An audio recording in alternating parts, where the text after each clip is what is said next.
¿Qué tal? ¿Cómo están? Bienvenidos a la primera transmisión de PMD Comunicación. Este programa que inicia le hemos llamado Una Mirada. Y en esta ocasión estamos en el restaurante del Cubo Bistro y vamos a conversar con Juan Carlos Rulfo, quien es hijo de Juan Rulfo, pero él tiene una obra como cineasta. Y vamos a hablar a qué vino a Tijuana y de su obra. Pero antes les quiero presentar al chef Nadia y al capitán Alexis. ¿Cómo están? Buenas noches. Hola, buenas noches. Bien, ellos nos van a platicar qué es lo que vamos a degustar en esta ocasión. Entonces comenzamos contigo, Nadia. ¿Cuál es el primer tiempo? ¿De qué se trata? Aló, buenas noches. De nuestro menú patrio, el primer tiempo va a ser un taco de cangrejo moro con molleja frita y trae una crema de aguacate y perejil frito. Ese es nuestro primer tiempo. Es un menú que nosotros estamos manejando ahorita en el Cubo por el mes de septiembre. ¿Y luego? El segundo tiempo va a ser la ensalada César, que es una clásica inventada aquí en Tijuana en los años 20, y el mesero se la va a hacer en la mesa para que la degusten. Perfecto. Y esto va en maridaje con una cerveza, la cerveza Tijuana. Platícame. Así es, estos dos platillos se van a maridar con lo que es la cerveza Tijuana Güera, aquí exclusiva de Baja California. Este trae un 4.6% de alcohol, va bien combinado con lo que es el taco y la ensalada. Perfecto. Luego, en el plato fuerte, ¿qué vamos a cenar? Del plato fuerte, que sería el tercer tiempo, vamos con una combinación de atún, aleta amarilla, que es de aquí de la región, va sellado y viene acompañado de filete de res con un mole de moras y verduras salteadas. Y va maridado, está bien dicho, con vino, ¿cuál? Va a ser el vino tinto, el de la casa, que se llama Nostro, que trae 2 uvas italianas dadas aquí en el Valle de Guadalupe, que es Montepulciano con Sangiovese. Nos los hace Elia Cheto, exclusivo para Grupo Plasencia. Correcto. Y luego cerramos con broche de oro. Con una tartaleta de plátano macho, que es de esta época. ¿Es bien macho? Sí, más o menos, con helado de vainilla. Con helado de vainilla, sí. Muy bien. Y ahí, pues, ¿qué? ¿Cafecito? ¿Con qué se combina? Así es, si gustan lo que es un café americano o un expreso, que es tenemos el grano que viene directamente desde Veracruz, Cozatlán. Aquí tenemos nuestra propia cafetera donde se procesa, o ya bien sea un digestivo como vendría siendo un carajillo. No, hombre, pues ahí tienen ustedes, esto es lo que pueden degustar, entre otras muchas cosas que Cubo Bistro les ofrece. Muchas gracias, buenas noches. Voy a pasar con Juan. Vamos a ver al final qué nos dice de los platillos. Si no, seguramente le va a gustar. Nos vamos a encargar. Ustedes se van a encargar. Órale, gracias. No, Gracias, buenas noches. Muy bien. Juan Carlos. ¿Qué tanto rollo les echas, por Hijo, favor? mano. A ver, ¿cuál es Pues- la sorpresa de este lugar? Bueno, vamos a degustar un taco. Que ya ahorita pues, lo vamos a ver. Con calamar. Es una No, era cangrejo. cangrejo, tienes razón. ¿Sabes qué pasa, Juan? En Baja California ya tenemos algunos años de Ya una... ya no hay ¿cómo se llama? Pulpo. No, sí hay, todo hay. Bueno, se han ido acabando, la verdad. Pero bueno, tenemos una cocina que se le ha llamado Bajamed. O sea, Baja California y Mediterráneo. Y tendremos unos 10 años con una cuestión de explosión en el desarrollo gastronómico de Baja California. Por una parte, este tipo de platillos y por otra parte, la cuestión del vino. No, hombre, eso ya se me antoja.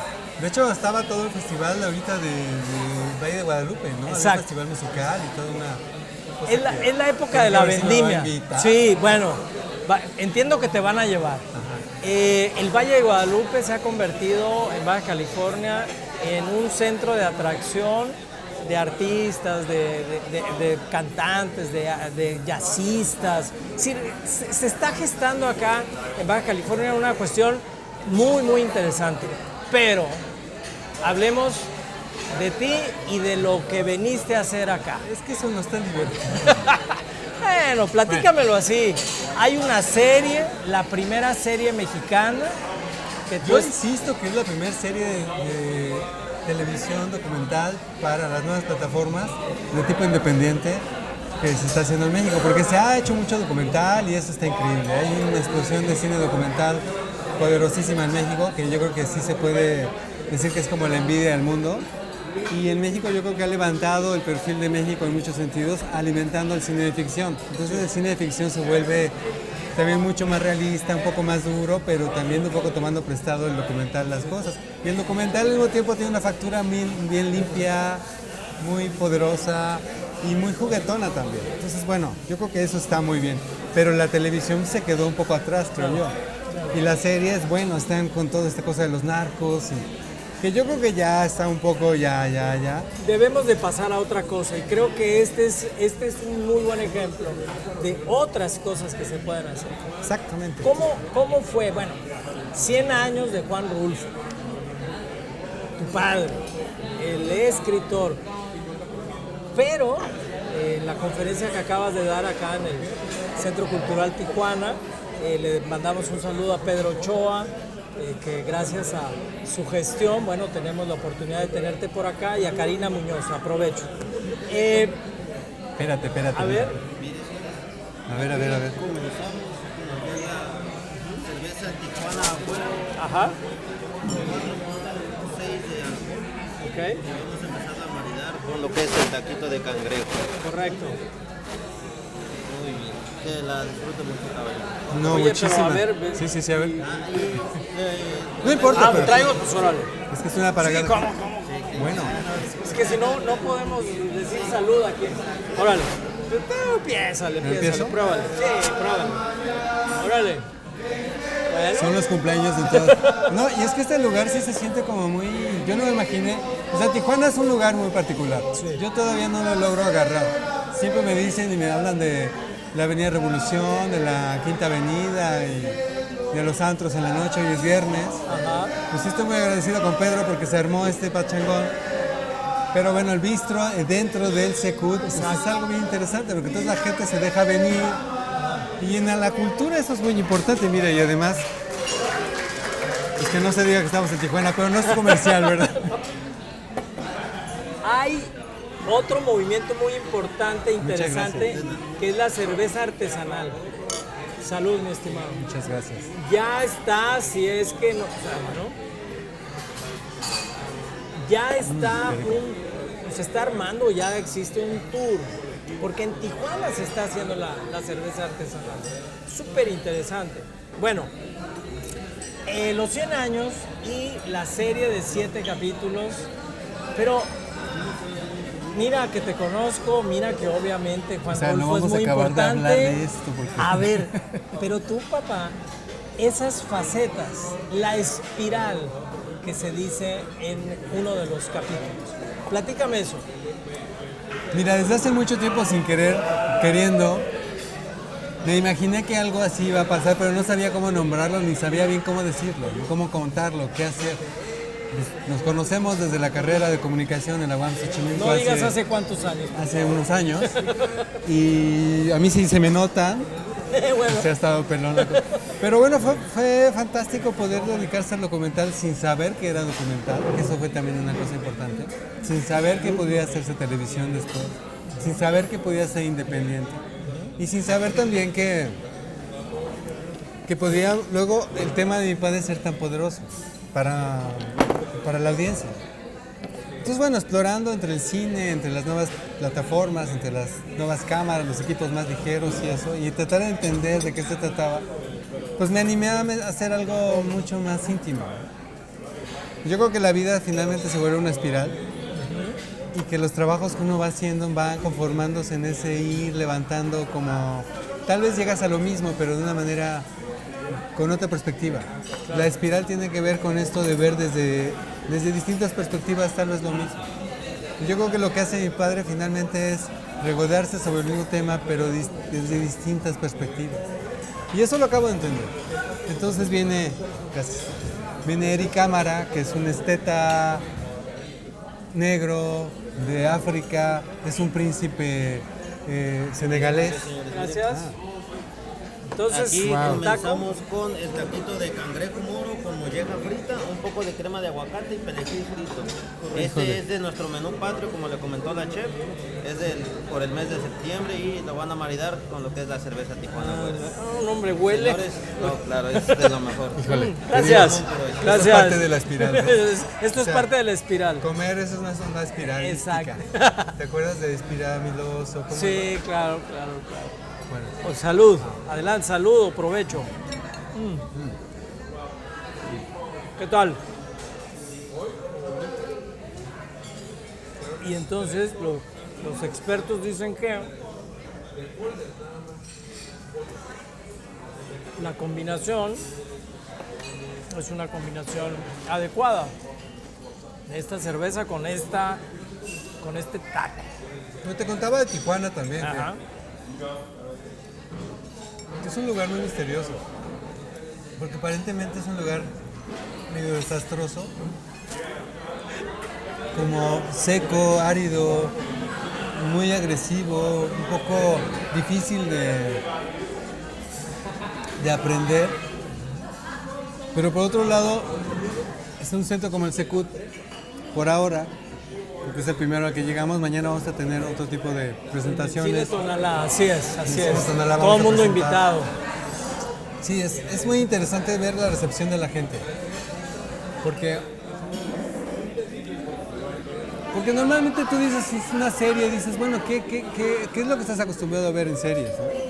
Pues normalmente pues, son los capítulos de ficción, de temas bastante turbulentos, o de espionaje, o de balaceras, o de intrigas amorosas, juveniles, que son padrísimas. A mí me gustaría, en esta evolución de las espirales que hablamos, cómo podemos hablar de literatura y de arte de una manera más jocosa, o más atrevida, o más cachonda, sin que por eso dejes de ser fiel a la intimidad, pues, ¿no? Es que, y es pregunta, y es una observación con pregunta.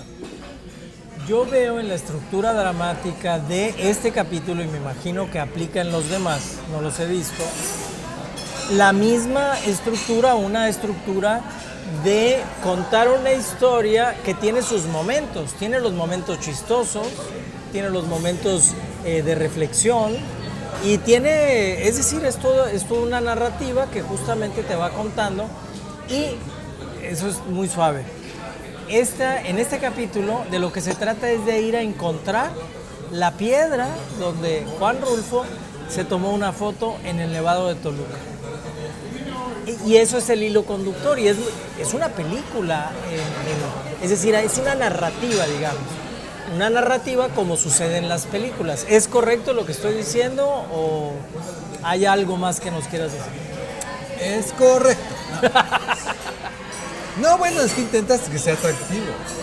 Y hablar de fotografía de un escritor puede ser muy árido.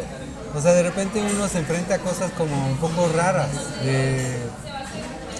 pensando otra vez en la serie, sino que la expectativa que tiene la gente de ver en televisión, pues es difícil, y ha sido muy difícil tratar de poner esta serie en las plataformas. De hecho, estoy esperando como que, ¿sabes? Como que las nubes se muevan y salga el rayito del sol, y entonces este nuevo término que ha salido por ahí, que es ¿cómo se le dice cuando, por ejemplo, en el Facebook dicen, es que el algoritmo.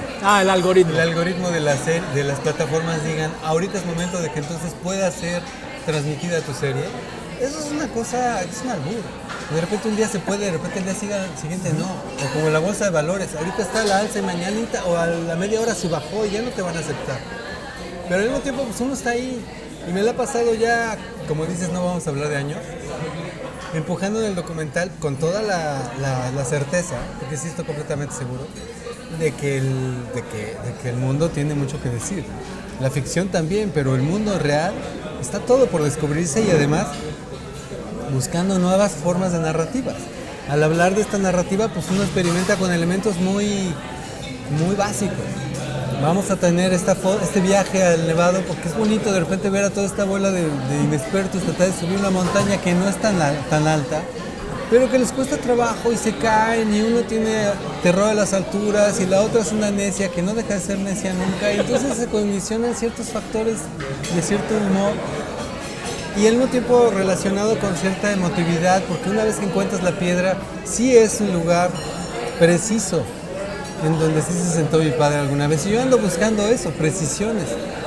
¿A quién no le gustaría saber que justamente ahí donde tú estás sentado o donde yo estoy sentado 20 años después nos volvamos a ver y decir aquí tú estuviste y yo estuve sentado y recordarlo siempre? Claro. Es bien bonito. Claro. O sea, encontrar tu lugar, encontrar el lugar del otro y que ya, aunque ya no esté, lo pueda recordar, es bien bonito. Claro. Y son sentimientos que tratas de compartirlos con la audiencia porque estás seguro que son universales, ¿no? Las fotografías tal vez no, pero el sentimiento sí. Y eso es lo que intento hacer en cada uno de los capítulos y en particular en este de la fotografía, que es el que vamos a presentar mañana. En Cine Tonalá mañana. Oye, sientas eso. Donde sientas esta universalidad. Pues, claro. Oye, es impresionante. Es impresionante. Bueno, para mí, que yo me dedico a esto y me gusta la foto y todo, vi imágenes que no había visto antes. Te he de decir que tú tal vez no te acuerdes, pero cuando estábamos en la universidad, yo colaboraba en una revista y te hice una entrevista. Y ahí en el departamento de tu padre, tú me empezaste a enseñar esas fotos que apenas empezabas a ordenar los negativos, en fin, bueno, cierro el paréntesis. Y a lo que voy es, esta decisión tuya, para terminar esa parte, no terminarla, sino ubicar. Marina Stavenhagen, otra compañera nuestra, acaba de estar por acá, y ella aseveraba, el trabajo de cine, de televisión es colectivo. Entonces, ¿quién trabaja contigo? ¿Quiénes son tus socios en esta aventura? Marina Stavenhagen es una de ellas. Que hace el guión, los toda textos, la vida. Los textos son maravillosos. Bueno, un saludo a Marina, ¿no? La verdad es que hay ese diálogo que tú estableces, porque tú haces la voz, está pues en una narrativa muy suave, muy coloquial, si tú quieres. No pretende ser grandilocuente ni nada, al contrario. ¿Cómo fue eso? Marina, yo siempre quise todo con ella. Bueno, pues Gerardo, Thor, bueno, pues ya tienes aquí lo que sea de cada quien. Claro. Pero Marina es una mujer admirabilísima. Andrea Stavenhagen, su hermana, claro. Que hay otra partecita que para que pues, Gerardo no se moleste, pues estaba Andrea. Mujeres admirables, por supuesto, trabajadorcísimas, una buena parte del cine, del ímpetu del lanzamiento del cine, de ver dónde está el cine ahora, se le debe a ellas. Ellas empezaron los primeros festivales de cine en México. Estamos hablando de estos años que estamos contando. Pero finalmente es una generación bien padre. Estoy muy orgullosa de nuestra generación. No solamente de la UAM, sino esta generación, esta camada de estos años, estos millennials que del siglo pasado. Entonces, Marina, yo siempre quise hacer algo y esto fue una gran coincidencia de decir, Marina venía saliendo como directora del IMCINE, el Instituto Mexicano de Cine, muy cansada, muy agobiada de todo lo que significa trabajar en ese instituto, ¿no? Y esto fue como un encuentro gratísimo. Y lo que más nos unió fue su padre, Rodolfo Stavenhagen, que precisamente ese gancho, ese momento, el momento en el que estaba su padre, que además era contemporáneo de los momentos en que mi padre vivió, uno de los capítulos de la serie de 7, porque son 7 capítulos. Sí. El capítulo del que estamos hablando es el 3, el de fotografía, pero el capítulo 5 tiene que ver con antropología y ahí aparece don Rodolfo. Y gracias a Marina fuimos a entrevistarlo y tenemos se puede decir que ese capítulo está dedicado a Rodolfo, porque finalmente es como si mi padre estuviera ahí. Y yo lo comparo de esa manera, o sea, el padre de Marina viene siendo también el mío. Claro. Y ahí es donde nos conectamos, porque ya no está don Rodolfo y ahora Marina está en todo este duelo larguísimo que implica no tener a un padre, perder a alguien y que implica empezar a reconocer y a poner en su lugar muchas cosas que tienen que ver con tu familia. Es lo que yo he venido haciendo desde que te conozco. O sea, cuando nos conocimos casi mi padre había muerto. Y cuando tú fuiste a la casa y me hablas de esto de las fotos, pues estaba recién abriendo los cajones y viendo qué había ahí. Y jamás me imaginé, por supuesto, que íbamos a estar sentados aquí platicando de esto con varias cosas. Además. En Tijuana, aunque me has estado invitando siempre a San Luis Río Colorado. San Luis Río Colorado. Un saludo a nuestros paisanos de San Luis. Y finalmente, pues yo creo que es un trabajo inacabable. Sí tenemos, bueno, se hizo esta relación con Marina y de esta manera he querido ir metiendo distintos trabajos de colaboración con distintas gentes para tratar de hacer esto que creo que es importante. O sea, Marina es una gran escritora, escribe guiones de ficción y ha empezado a hacer documental. Esto fue un gran reto para ella.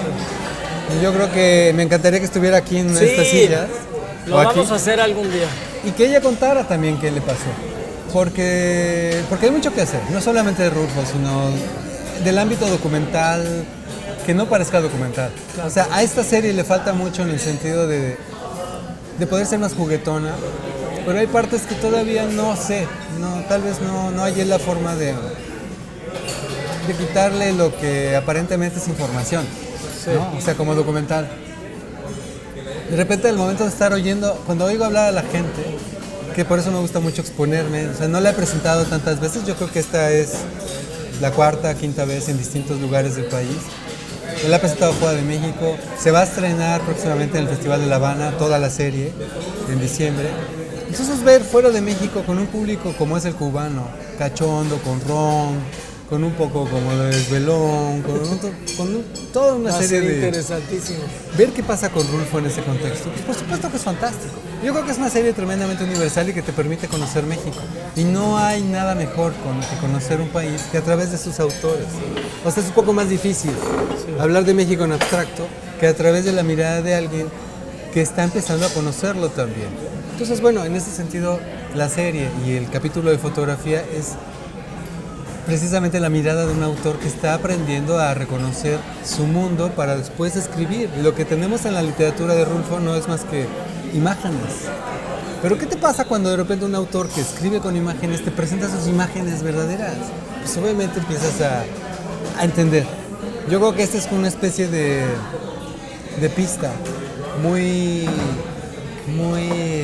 orgánica, ahora sí, en el buen sentido, para poder entender cuáles fueron los primeros pasos de la literatura de Rulfo. Y de ahí, del conocimiento de cómo funciona la mirada de este país. Es una manera de entender el país y esa es la que me gusta. Y esa es la que he estado intentando no representar, o sea, no me quiero dedicar a hablar de mi padre. Claro.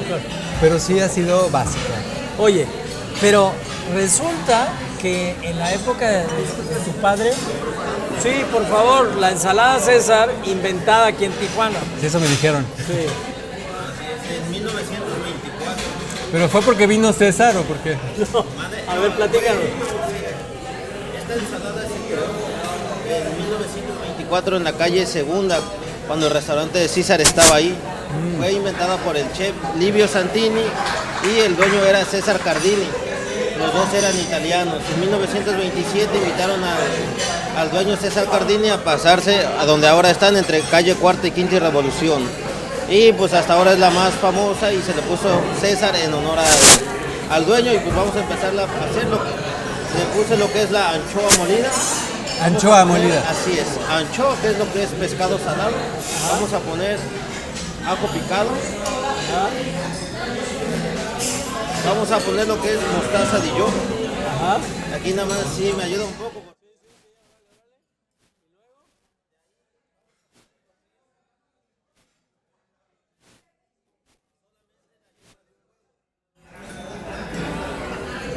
Entonces vamos a quitar la clara.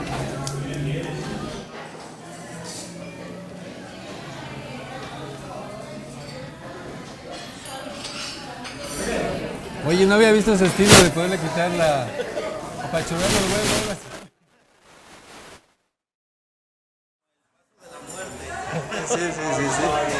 Sí. Por obvias razones. Duele. Solamente. Wow.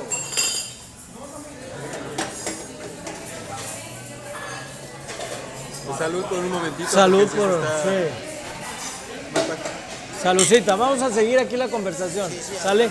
Oye, a ver, es que Le acaba la tutaco, ¿no? en el inconsciente colectivo mundial, y mexicano por supuesto, Juan Rulfo igual a escritor de 2 textos traducidos a más de 50 o 60, ¿cuántos idiomas? Por ahí. Y ya.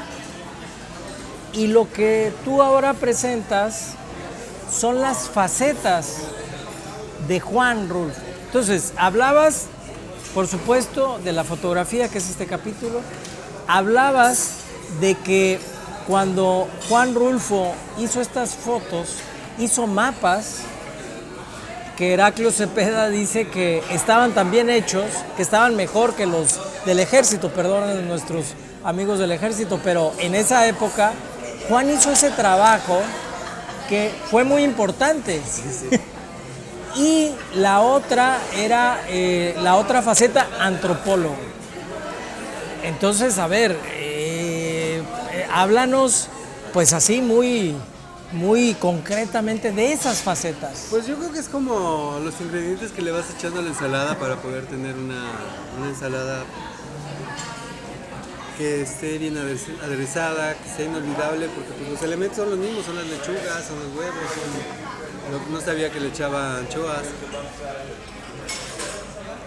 Pero una cosa que creo que es lo que más me llevo de mi padre, que es lo que me gustaría compartir con quien sea, en el sentido de que yo creo que todos tenemos alguien de donde agarrarnos en ese sentido, es que él estaba tratando de entender el mundo de una manera muy autodidacta.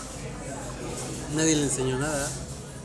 Creo que no tuvo nadie que le dijera por aquí y por allá más que su tío Celerino, que es un cuento que él inventó de alguien que supuestamente le contaba los cuentos para que los escribiera, hasta que un día el tío Celerino se murió.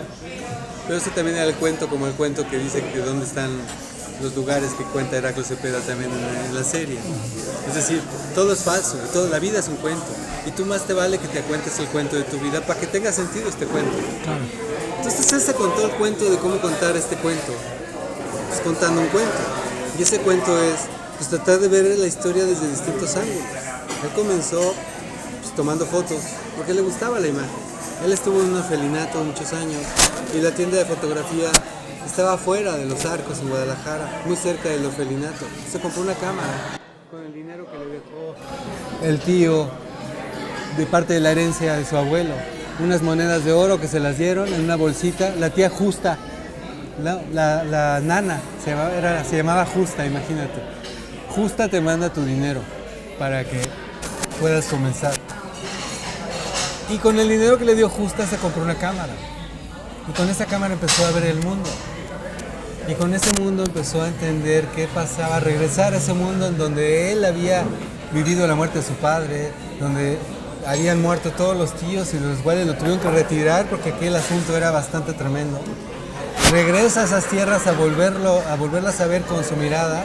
Quitemos la cámara si quieres de enfrente, pero con los ojos. Y a partir de ahí comienza un trabajo de destilación para poder tal vez allá adelante empezar a escribir. Pero una vez que escribe, fotografiando, viene otro trabajo que tiene que ver como de ampliarse. Con esa mirada ya entrenada empieza a entender este país. Ya no nada más su vida, sino este país. Y ese es el trabajo de antropólogo que le llamamos. ¡Wow! ¡Qué bonito! Muchas gracias. Entonces, te presentan un plato como este. Que tiene diversos... Muchas gracias. Que se debe a un caballero como el joven que de repente tuvo la paciencia de ir poniendo los elementos y te presenta el plato. Esto es una novela y tienes que saborearla con su tiempo, con su espacio, para luego ver qué sigue. Pero en el proceso de las degustaciones, por supuesto hay un paso y luego está el que sigue. O sea, si tú te avientas el plato fuerte antes de la ensalada, pues alguien te va a decir, no es así. O antes de siquiera tomar tu vasito de agua o la cerveza, pues tampoco es así. Ese no es el orden. El orden es, primero vamos a conocer las lechugas, vamos a ir por los ingredientes, vamos a irlos conociendo Y una vez que los conoces, sabes a qué saben y los pones todos juntos.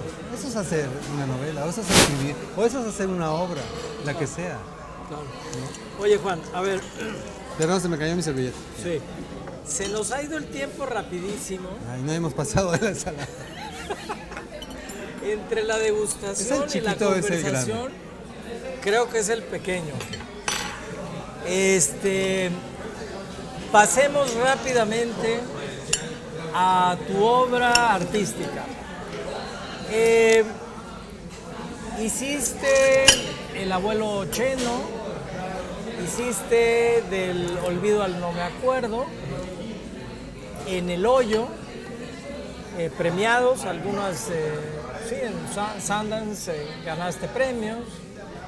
Y bueno, tal vez, no sé si en medio hay otra cosa, después de, y luego esto, eres profesor, das clases. ¿De qué das clases? ¿De cinematografía? ¿De qué das? De lenguaje cinematográfico. De lenguaje cinematográfico. Esta serie. Primera pregunta, sí, duro y a la cabeza. Si en casa hay un escritor, así como en casa puede haber un médico, un licenciado, bueno, pues a lo mejor algún hijo sigue esa ruta. Tú decidiste otra. ¿Nos puedes decir cómo es que llegas al cine y no a la literatura, por ejemplo? O tu hermano que se dedica a la cuestión de obra plástica, ¿no? Yo lo sé por parte de Pablo, mi hermano, que sí es pintor y diseñador gráfico, pero a mí me gustó lo que hago porque siempre hubo una, pues no sé, una atracción por la imagen, por el aparato de las cámaras. Yo siempre quise tener una cámara en las manos y poder fotografiar, quería ser cinefotógrafo. No quería dirigir, yo quería ser como Astorar o como estos fotógrafos que tienen, poder construir imágenes. Y se me hacía muy difícil desde México. Era algo tan lejano. Pensaba en Italia, pensaba en esas escuelas lejanas donde de repente uno dice, ¿cómo le hago, no? Me puse a investigar. Yo no sé si fue sentirme un poco como derrotado en ese sentido, pero yo creo que fue cuando de repente muere el jefe, muere mi padre, y ahí hubo un quiebre. Es decir, de andar medio como que sí, como que no te decides, como que sí, pero no, y estás estudiando una carrera que finalmente la carrera te tiene ocupado ahí con pensamientos y teorías. Ciencias de la comunicación. Ciencias de la comunicación. Guam, Xochimilco. Nos conocimos ahí hace algunos años. Y de repente pues, sucede este hecho que no se lo recomiendo a nadie, pero es muy importante. Pues te marcan. Y ahí es donde entonces tienes que decidir. Y decides por algo que además te mueve y te toca. Tú no puedes hacer, no creo que puedas hacer algo en la vida si no te mueve o te toca.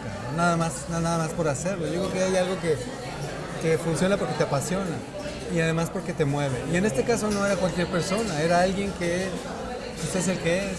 Entonces eran muchos elementos en el camino que me hacen decidir por ir a buscar alrededor de su vida quién era ese señor realmente, porque siempre estuvo ahí, pero realmente no lo conocía. Yo no conocía a mi abuelo, ni supe tampoco que lo habían matado por la espalda en la Revolución Cristera y que por eso había desatado una cantidad de elementos que hasta entonces entendí que yo soy como soy porque mataron al abuelo, pasando por todas las estaciones intermedias. Y que ahora sé, en mi última película que estoy por terminar, que mi hija es finalmente un eslabón que ya no tiene nada que ver con toda esta serie de truculencias. Por fin ya se acabó. Me hizo una carta astral para saber cómo estábamos conectados, mi abuelo, mi padre, yo y mi hija. ¿Por qué mi hija? Porque mi hija está en la película. Tengo un hijo mayor que no quiso estar y que yo creo que está más conectado con esto y que él está también tal vez tratando de zafarse. Pero mi hija ya por fin cortó. Y cortó tal vez porque a mí me tocó esta cosa de tratar de unir, de explicar o de indagar qué había alrededor de mi padre, más allá de simple interpretación de su literatura, sino de la vida cotidiana, que es la que me mueve. Y eso fue lo que más me movió, pero a través de escuchar a la gente. Y lo que hizo mi padre finalmente fue escuchar en soledad y en la soledad escribir. Yo no estaba solo, yo no sentía esa soledad, yo no viví con la soledad, y él sí. Y en la soledad, en esos tiempos, creo que tu mejor compañero pudo haber sido un libro, una pluma y una hoja en blanco, y tratar de entonces de destilar todo ese pasado que te había obtenido, ¿no? Y yo no, yo tenía todos esos testimoniales de muchísima gente que estaba ahí, que ya se me iba a ir. Y a mí lo que más me apasionaba era esa actitud del arqueólogo, que era levantar piedritas humanas y saber qué te dicen. Y de repente te cuentan historias que me hubiera encantado conocer, que era, pues eso que de repente cuando tú escuchas hablar de estas gentes, ves las imágenes de su vida, las de ellos, ya ni siquiera la mía, lo de mi padre o la de mi abuelo, sino la de ellos. Entonces te contemporaneiza en los tiempos. Eso es fascinante, es algo que me movió muchísimo, y de ahí finalmente fue entender la textura de los viejos, las caras, los rostros, la textura de las palabras, el lenguaje, un lenguaje que está en todo en México y en todo el mundo. Y eso yo creo que al final de cuentas fue el leitmotiv que hizo que finalmente me metiera en el cine. No en la escritura, aunque tienes que escribir porque tienes que escribir un proyecto para buscar financiamiento y todo eso. Y poco a poco se está destilando algo y se está dejando ver algo que tiene que ver tal vez con sí escribir, porque sí me gusta, pero yo creo que vendría después. Hay mucho por hacer y eso es lo bonito de esto. ¿Cómo se llama la película? La nueva película se llama Érase una vez, que es como un cuento que, como todos los cuentos que le contaba a mi hija en la noche, que su madre también se los contaba, y que ella es un cuento. Todos somos un cuento. La película, al final de cuentas, tiene un epígrafe que dice: trátese con cuidado con quienes sueña. Todos tenemos sueños e historias que contar, pero no nos damos cuenta, o algunos sí se dieron cuenta, y finalmente se trata de poder manejarnos con cuidado. Esto de frágil, ¿no? Un letrero que diga, manéjese con cuidado, porque tenemos cosas que contar. Se desarrolla en la Ciudad de México, Costa Chica de Guerrero, Diablos de la Costa Chica, Voladores de Papantla en Veracruz, Las Topadas en Guanajuato con Guillermo Velázquez y Los Leones de la Sierra de Jichú.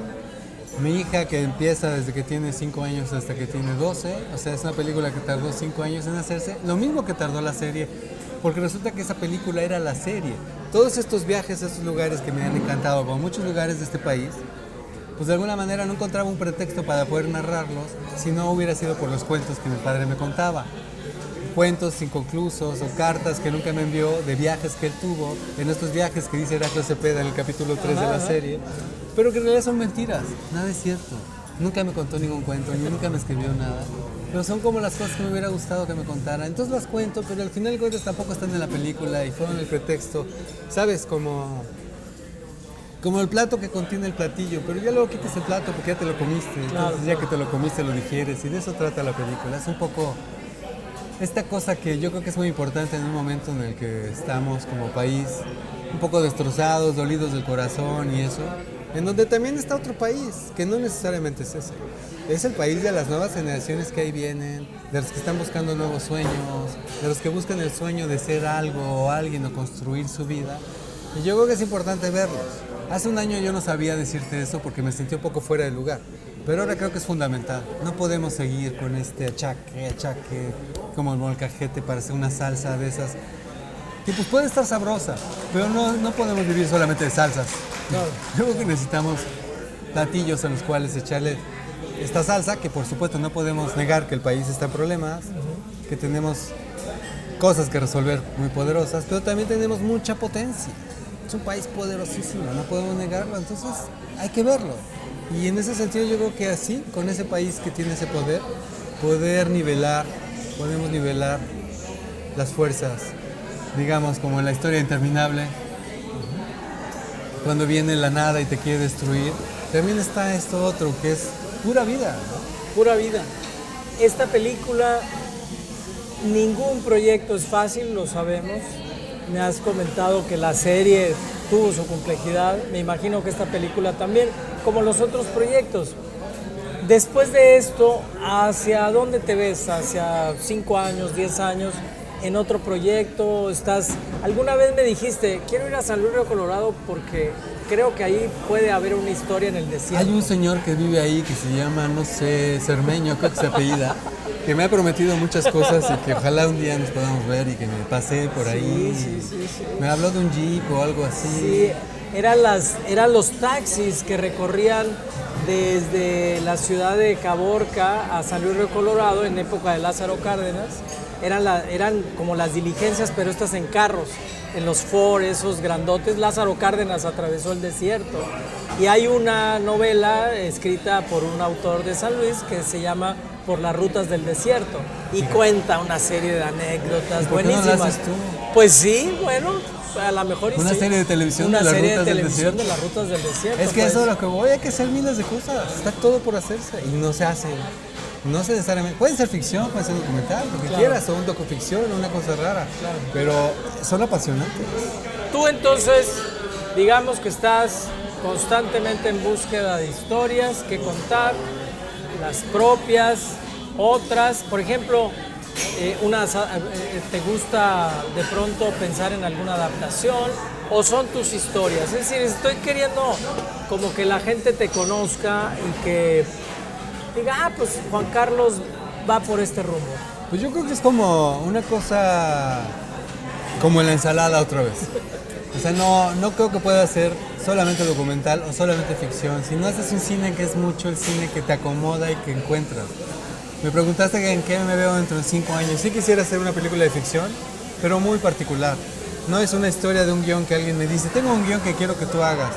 No, yo creo que es un guión que quiero hacer con un guionista, como lo hicimos con Marina, o con alguien más que le dé su cierto twist, algo que no hemos visto, que me gustaría ver y que pueda ser medio documental, pero también ficción, pero que también es un cine que creo que es importante hacer en ese momento, que tal vez no existe o que uno aprende a hacer porque tal vez ves por ahí ciertos atisbos, ciertas señales, dices, por ahí va, ¿no? Yo creo que eso pasa con todo. Sí. Y documental ahí está, me acompaña. Y yo creo que México necesita mejores ficciones, mejores películas que cuenten esos sueños. Y ahí va, yo creo que no va mal, pero hay que seguir trabajando. Juan Carlos, te agradezco muchísimo. Yo espero que vuelvas otra vez a Tijuana, que vayamos a San Luis Río Colorado. Y que acabemos Y esto que porque acabemos no- esto porque apenas vamos a la ensalada. Apenas vamos Pero a esto la da ensalada. gusto porque todavía no acabamos de Sí, empezar. este lugar pues es precioso, está en el centro de cerca del centro de la ciudad, pero digamos el centro neurálgico de la ciudad, el Centro Cultural Tijuana, y con una pues ambiente que ya lo viste, pues esto Todo es el mundo Tijuana. cumplió años hoy. Todo el mundo cumplió años hoy, oímos mañanitas. Pues les agradecemos que nos hayan acompañado. Los esperamos en un próximo programa, transmisión de PMD Comunicación, Una Mirada. Buenas noches, vamos a seguir cenando. Salucita. Salucita. Buenas noches. Buenas noches.